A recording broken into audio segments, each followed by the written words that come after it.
और पाकिस्तान में जो ये वीडियो देख रहा है वो भी इस वीडियो को अपने पास संभाल के रखे और इसको गौर से देख ले कि कभी भी कोई पाकिस्तान को भिखारी कहे, ख़ासतौर पे हिंदुस्तान से, उसको किस तरह जवाब देना है।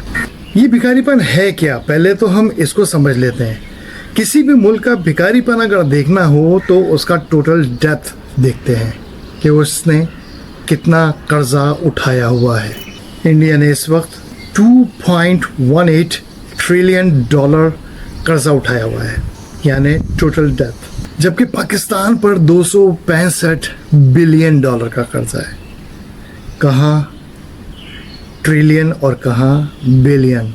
अगर मैं इंटेलेक्चुअल डिसऑनेस्टी पे आ जाऊं तो मैं पाकिस्तान की तरफ से इंडिया को भिखारी कहना शुरू कर दूंगा और प्रोपेगेंडा बार बार करना शुरू कर दूंगा जो कि इंडियन आवाम पाकिस्तान के लिए करती है। ये डिसऑनेस्टी है, ये मैं नहीं करूंगा, क्योंकि कर्जा कभी भी अकेले नहीं देखा जाता, बल्कि ये देखा जाता है कि उस मुल्क का कर्जा टोटल जीडीपी का कितना परसेंट है। इंडिया का डेट टू जीडीपी रेशियो बनता है 83%, जबकि पाकिस्तान का डेट टू जीडीपी रेशियो बनता है 69%। अब आप खुद फैसला कीजिए कि कौन है